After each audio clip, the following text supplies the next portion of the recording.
Empezar a grabar. Es que este man estrenó celular, cabrón. ¿Quedaste grabado diciendo eso? Sí, igual eso lo hablo, que ya puede empezar, ¿no? ¿A esa habla o grababa? Pues igual vamos a transcribir, parece, porque hay que ponerlo en el texto. Sí, solo es que no tiene grabador de audio. Por favor. Sí. Bueno, Bueno, entonces. hágale. Bueno, hoy nos encontramos con María Alejandra Rojas. María Alejandra Rojas Ordóñez. La compañera María Alejandra estudia terapia ocupacional, fisioterapia. Fisioterapia. Vamos a empezar. No, porque igual nosotros mismos vamos a cierto, transcribir, que no tan sé huevón. cómo es. Cierto. Hágale. Bueno, Sí, nosotros vamos a transcribir. Bueno, hoy nos encontramos con la compañera María Alejandra Rojas Ordóñez, estudiante de fisioterapia de la Universidad Nacional de Colombia. Nosotros le hemos pedido la ayuda para realizar la entrevista frente al tema de políticas públicas en materia de educación, específicamente Acuerdo Pueblo Superior 2034, actual política pública que se maneja en este tema, bueno, en esta escala de la educación. Entonces, a continuación, procederé a hacerles las preguntas que hemos hecho para esta intervención.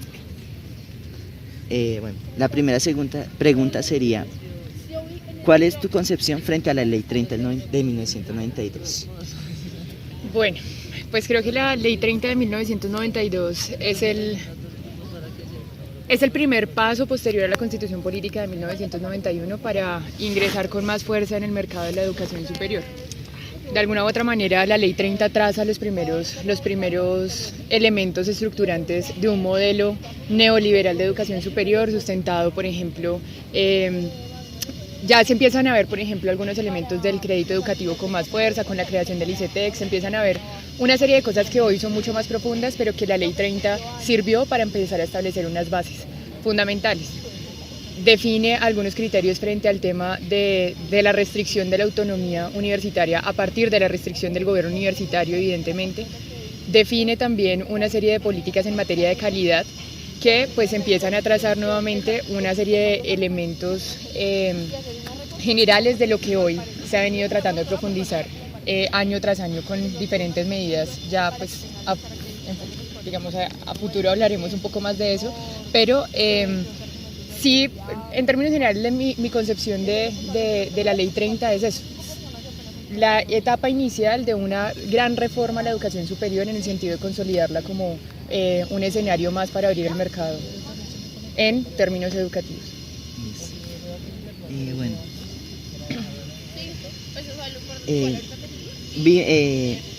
En el año 2011 vimos una fuerte movilización estudiantil producto de unas reformas que el gobierno nacional en ese entonces planteó frente al tema de educación superior a la Ley 30, que es el marco jurídico para la educación superior en Colombia.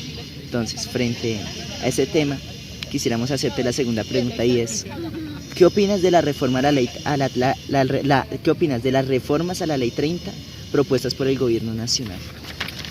Bueno, pues en primer lugar yo creo que las reformas a la Ley 30 han sido muchas. O sea, digamos, la paradigmática fue la reforma como tal que conocimos en el año 2011, pero desde gobiernos anteriores ya se venía tratando de consolidar una serie de reformas a la educación superior. En particular, por ejemplo, una de las más fuertes también fue la denominada bajo la política pública de Álvaro Uribe Vélez, que era la revolución educativa. Desde allí se trazaban y se delimitaban alguna serie de cosas que, si bien es cierto, no reformaban estructuralmente la ley como tal, la Ley 30, sí planteaban una serie de elementos de consolidación del modelo educativo. Digamos que era inicialmente lo que les decía, o sea, en últimas, la ley 30 como tal traza unos elementos generales que posteriormente los gobiernos van, a medida de la evolución del mercado educativo, a medida de la transnacionalización, a medida de una serie de cambios económicos y políticos en el país, van viendo la necesidad de seguir consolidando y fortaleciendo ese mercado educativo que instaló la Ley 30 en el 92. Y entonces desde Álvaro Uribe se empiezan, digamos, a trazar unos elementos mucho más fuertes de la relación de la educación superior con el mercado laboral, de la relación de la educación superior con las demandas, digamos, de los grandes sectores productivos, y casi que se empieza a delimitar la educación hacia ese objetivo político y económico. También se empiezan entonces a delimitar mucho más los escenarios de financiarización de la educación superior, entonces se crean instituciones como el FINDETER para que realmente las instituciones educativas se endeuden como base de su mejoramiento, o sea, sean ellas mismas las que asuman el pago. Se plantea, por ejemplo, la asunción del pasivo pensional en el gobierno de Álvaro Uribe Vélez por parte de las universidades públicas. Entonces sí han habido una serie de reformas fragmentadas durante todos estos años, sino que pues llegaron, digamos, ya a una necesidad de poder reformar todo el marco normativo, que fue en el 2011 cuando Juan Manuel Santos presenta la reforma como tal. La reforma era una reforma bastante descarada a mi modo de ver, en términos de que era muy clara en sus objetivos políticos y económicos, instalaba de alguna u otra manera, de manera muy clara, el ánimo de lucro en la educación superior, permitía pues a la luz de la firma del Tratado de Libre Comercio con los Estados Unidos el ingreso pues ya ahí sí de instituciones con ánimo de lucro internacionales al país, establecía la competencia, la eficiencia y la eficacia como los principios básicos, que son los principios de cualquier mercado, los instala como principios básicos de la educación superior, profundiza el desfinanciamiento de la educación pública, que es lo que se ha venido haciendo desde 1992. Y profundiza también el escenario de la financiarización a partir del endeudamiento de las familias como forma de acceso privilegiada para la educación superior.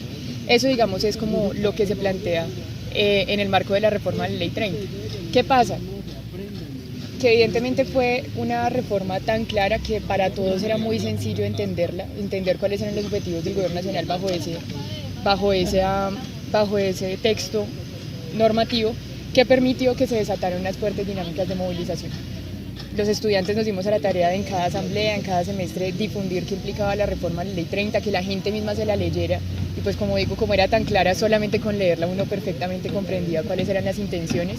Así la ministra saliera constantemente a decir que nosotros no sabíamos leer, que no estábamos entendiendo bien ni comprendiendo bien el escenario. Pero entonces, pues creo yo que era eso, o sea, en última la reforma de la Ley 30 del 2011 fue el cúmulo de transformaciones que se venían haciendo, que ya tenían que tener un piso jurídico y normativo mucho más claro como una ley, sino que antes se habían venido haciendo de manera fragmentada, y lo que hace el gobierno de Juan Manuel Santos es juntarlas, hacer una reforma, un texto normativo de reforma de la Ley 30, y eso es lo que presenta el gobierno de la República y lo que nosotros logramos alterar y, digamos, tumbar como estudiantes de educación superior. Creo que ya teniendo un esbozo histórico de lo que es la Ley 30 del 92 y pues las reformas que se le han propuesto a este marco jurídico, quisiéramos empezar a hablar de un tema polémico en este momento, y es el Acuerdo por lo Superior 2034, actual política pública que rige el tema de educación superior y que todavía sigue en construcción. Entonces, la tercera pregunta sería, ¿tú crees que el Acuerdo por lo Superior suple las necesidades educativas de Colombia como país, tanto en su desarrollo económico, social, político y demás ámbitos? Yo lo primero que diría frente al Acuerdo por lo Superior 2034 es que es una reforma sin reforma a la Ley 30. O sea, digamos, el gobierno nacional aprendió lo que sucedía si volvía a presentar, lo que podría suceder si volvía a presentar una reforma como la que presentó en el año 2011, y en ese sentido lo que el gobierno nacional hizo fue cambiar la táctica de implementación de la reforma a la Ley 30 del marco educativo.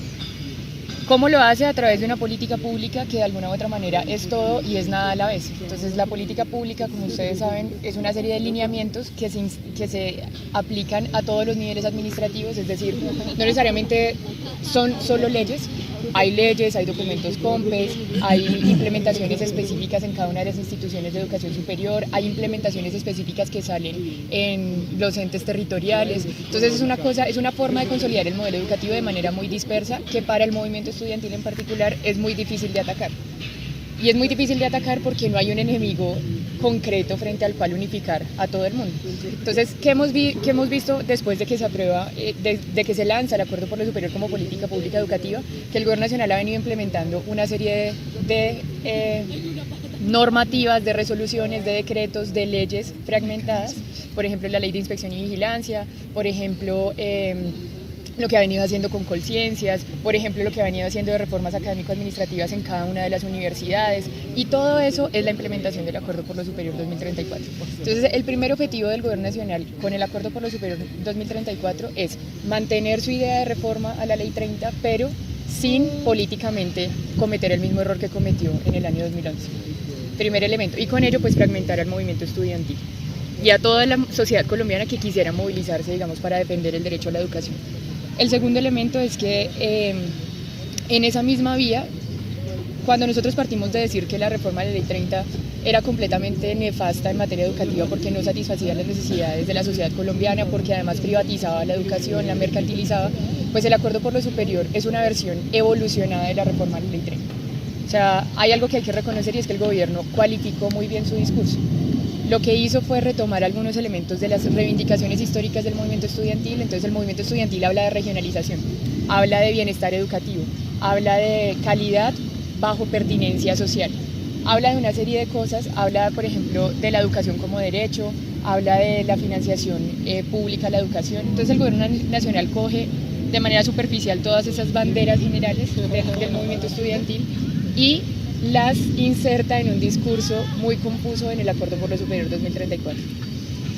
Entonces, otro elemento grave es que uno lee el Acuerdo por lo Superior 2034 y uno dice, esto es muy bonito. O sea, toca leérselo 2 veces para uno mínimamente lograr entender qué es lo que está de fondo, porque hay elementos muy confusos, muy entre líneas, es que se va entendiendo cuáles son las intenciones reales del gobierno nacional y que en ese sentido pues también necesita una cualificación por parte de los estudiantes y del movimiento educativo en general para poder plantearlo. En particular, yo no creo que el Acuerdo por lo Superior sea la educación que necesita o establezca la educación que necesita Colombia. Creo que sigue en la misma vía de lo que consolida la Ley 30, que sigue en la misma vía de lo que planteaba la reforma de la Ley 30 y que en ese sentido lo que aquí se necesita es un debate estructural frente a la educación superior y una transformación por completo de la educación superior. Con un elemento mínimo y es que la educación deje de ser un servicio y pase a ser un derecho fundamental. Eso ya solamente cambiando ese pequeño aspecto implica cambiar todo el modelo y pues es evidente que la concepción del gobierno nacional está en la educación como un servicio, como un elemento, una mercancía para intercambiar, una mercancía para vender y el conocimiento también al servicio de las necesidades de los sectores productivos más altos que evidentemente no es el grueso de la sociedad colombiana. Dentro de este acuerdo encontramos que se compone por 10 lineamientos. De estos hemos escogido unos que a nuestro parecer son los más polémicos dentro del mismo. Entonces, la siguiente pregunta iría, ¿tú cómo percibes los siguientes puntos en el marco de este acuerdo? Serían bienestar estudiantil, regionalización, financiación de la educación superior e internacionalización de la educación. Bueno, frente a bienestar estudiantil, un poco lo que nosotros como movimiento estudiantil hemos desarrollado en torno a la concepción del bienestar es que el bienestar es un componente fundamental en la vida universitaria porque hace parte de la formación integral de los sujetos. Digamos que el bienestar tiene en ese sentido 2 componentes. Las garantías en un país como Colombia, las garantías para que la gente permanezca, se gradúe de la educación superior y por el otro lado, es decir, sin tener que estarse preocupando por tener que trabajar, por mantener a su familia, por una serie de cosas que afectan el rendimiento, por una serie de cosas que afectan la vida universitaria. Y por otro lado, pues ya todo el componente de formación integral en artes, en cultura, en deportes, digamos, en el desenvolvimiento ya como tal de la cultura universitaria o de la educación superior en su conjunto. El gobierno nacional, ¿qué hace? De alguna u otra manera, coge algunos de los elementos básicos del bienestar universitario y dice, bueno, en efecto, vamos a ofrecer entonces programas de creación artística, programas deportivos. Eso lo plantea como un elemento importante de la vida universitaria y estudiantil, pero lo que se refiere, por ejemplo, a las garantías para el mantenimiento, para la graduación y para la permanencia en educación superior, lo que hace es pasarlas a terceros. Entonces, en el Acuerdo por lo Superior claramente hay una serie de medidas que dicen que entonces por medio del crédito educativo, vuelve y juega el crédito educativo ahí como un elemento transversal de toda la política, es que se van a subsidiar a los estudiantes o se les va a prestar el dinero a los estudiantes para que se puedan mantener dentro de las universidades. Entonces descarga, digamos, del sistema educativo toda la responsabilidad de poder garantizar la permanencia y la graduación y se la pasa al mercado, digamos, al mercado financiero por medio del ICETEX y por medio incluso de otros bancos que pudieran financiar este mantenimiento. Eso por un lado, pero además porque creo que también el bienestar estudiantil sigue teniendo una concepción muy asistencialista, en términos de entonces solamente le damos ayuda a los que lo necesiten y no como una cuestión universal e integral para todos y todas las estudiantes y no como un elemento transversal a la vida universitaria, es decir, sigue siendo lo que el complemento de la formación académica y no un elemento transversal de construcción de cultura universitaria en la educación superior. Frente al tema de regionalización, ese es uno de los elementos más complejos porque cuando en la mesa amplia nacional estudiantil nosotros construimos todo un elemento frente a la regionalización de la educación superior. No nos referíamos nosotros a la descentralización administrativa, no nos referíamos nosotros a que entonces cada cual en su región buscara los recursos para mantener sus universidades o su sistema educativo. Nos referíamos era a una regionalización entendiendo que las universidades, la construcción de conocimiento debe responder a las necesidades territoriales. No es lo mismo las necesidades que se tienen en la costa, a las que se tienen en el Amazonas, a las que se tienen, por ejemplo, en el Chocó, a las que se tienen en diferentes lugares, no son las mismas necesidades que tenemos acá en Bogotá y que en ese sentido lo que nosotros decimos, el conocimiento debe estar al servicio de esas necesidades más sentidas de la población en las regiones y en los territorios donde se desarrolla. ¿Qué hace el Gobierno Nacional? Coge el apartado de regionalización y lo convierte en términos de las necesidades del sector productivo en cada región. Entonces hay una cosa muy compleja porque ya eso se materializa posteriormente, esa política de regionalización se materializa posteriormente en el Plan Nacional de Desarrollo del segundo periodo de Juan Manuel Santos. Si ustedes han tenido la oportunidad de conocerlo, Juan Manuel Santos coge y regionaliza por sectores productivos a Colombia. Entonces dice, algunos son para agroindustria, otros son para reserva, otros son para minería, otros son para no sé qué. Y lo que hace entonces es empezar a establecer una serie de políticas educativas que permitan profundizar ese sector productivo que el Gobierno Nacional definió como prioritario en cada región. Entonces, no es una educación al servicio de las necesidades de la población allí, sino es una educación, por ejemplo, en el Caribe, al servicio del Cerrejón. Es una educación al servicio de las grandes represas de las multinacionales en el Huila y en Tolima. Es una cosa muy compleja porque entonces la política de regionalización del gobierno es la forma de ya finalizar y afianzar aún más la relación de la educación superior con el sector productivo. Lo hace por medio de unos comités regionales de relación universidad-empresa-estado. Y es así como ni siquiera Estado, plantea universidad-empresa directamente como los comités principales para desarrollar en cada una de las regiones. Frente a financiación, yo creo que eso ya es más que claro. Una de las políticas principales es, primero, el subsidio focalizado a ciertos sectores que ni siquiera son subsidios, vuelve, digamos, e introduce el sector financiero con mucha fuerza, por ejemplo, con la política de Servi lo paga, que es una forma de desviar los recursos públicos hacia los sectores privados, pero además de meter a toda la población y a los estudiantes a la dinámica del endeudamiento.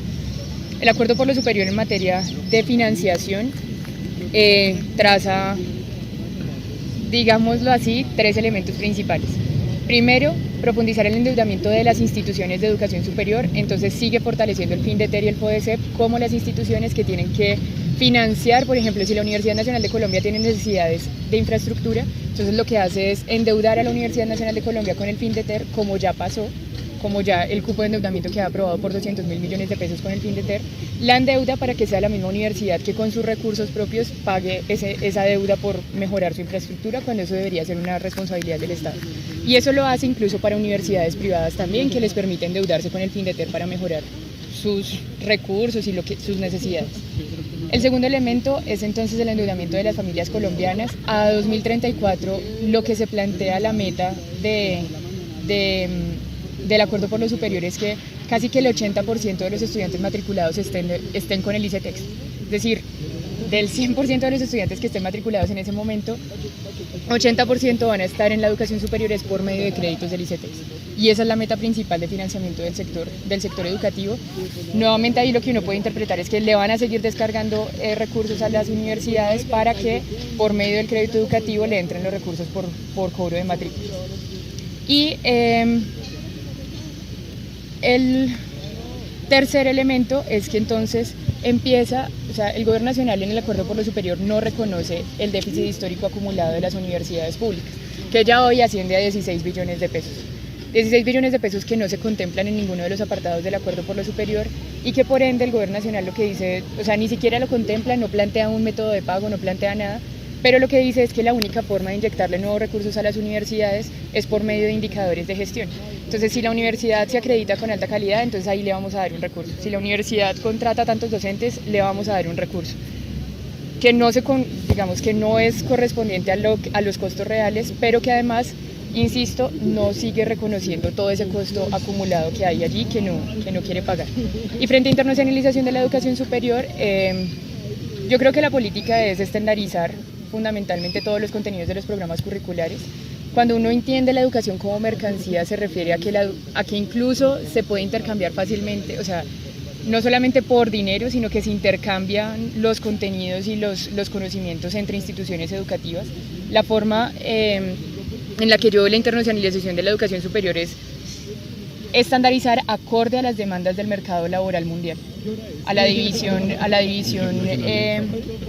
del trabajo a nivel mundial. Entonces, ¿cuál es el papel que a Colombia le corresponde en la división productiva a nivel mundial? Y que en ese sentido, pues a eso se refiere más o menos con la internacionalización, ubicar los estándares a partir de las necesidades productivas a nivel mundial y que Colombia cumpla su papel en el sector productivo, que es básicamente un productor de materias primas. De allí la importancia de la minería, de la extracción mineroenergética, de todo ese tipo de cosas que ya hemos venido viendo. Ellos lo venden como una política en el marco de la globalización, que es necesario un intercambio académico, que es necesario que todos nos podamos ir a otros países a estudiar, como si eso fuera tan sencillo para nosotros que somos estudiantes del común, pero pues en realidad lo que esconde de fondo es poder medir la educación colombiana sobre la base de los estándares internacionales, que no son las necesidades que nosotros tenemos en el país. Ya para ir cerrando, te quisiéramos hacer la última pregunta y es: ¿qué fallas estructurales y fortalezas políticas distingues en el 2034, en el Acuerdo por lo Superior 2034? Fallas estructurales, primero el proceso de construcción fue completamente inconsulto. Mientras los estudiantes estábamos construyendo una propuesta alternativa de educación superior, el gobierno nacional se dio a la tarea de generar unos espacios paralelos, no dialogando, digamos, con esos sectores que históricamente nos hemos opuesto al modelo educativo y que estábamos tratando de construir otra propuesta alternativa. Y que a pesar de que tuvo todo un proceso supuestamente democrático de recolección de opiniones en las universidades, pues la realidad es que lo que vimos es que a los pocos espacios a los que nosotros tuvimos la oportunidad de asistir, apenas se ponía una discusión, se acababan los espacios. O sea, ellos cerraban por completo la discusión y decían, no, estas opiniones no las vamos a recoger, y se iban de los espacios. Entonces, eso es uno de las principales fallas estructurales, y es que el acuerdo por lo superior no es un acuerdo, o sea, es un acuerdo entre los mismos de siempre. Entre ellos, digamos, siguieron profundizando su acuerdo frente al modelo educativo, pero no es un acuerdo con los sectores que históricamente hemos tratado de construir una alternativa de educación. Otra falla estructural, pues el modelo que ya les he dicho, que trata de consolidar el acuerdo por lo superior. Y, digamos, no, eso en términos generales. Frente al tema de las fortalezas políticas, yo sobre todo identificaría... No, la fortaleza que yo identificaría es realmente que el gobierno nacional ha hecho un esfuerzo por cualificarse muy bien, en el sentido de legitimar su propuesta, en el sentido de que la gente no vea esa propuesta como un enemigo al cual atacar, y que se dio a la tarea de recoger en lo superficial, de recoger las consignas generales del sector educativo para transformarlas hacia sus intereses. O sea, en medio de todo, la única fortaleza política que yo le veo al acuerdo por lo superior es que es una jugada muy hábil por parte del gobierno nacional. Hay algunos elementos que uno podría rescatar, que toca mirarlos en detalle cuáles son, y que sería importante en el marco de establecer un diálogo abierto por la educación superior, pero pues en términos estructurales creo que no hay ninguna fortaleza, porque va en contravía de las necesidades de la población colombiana. Listo, pues no siendo más, le agradecemos a la compañera María Alejandra por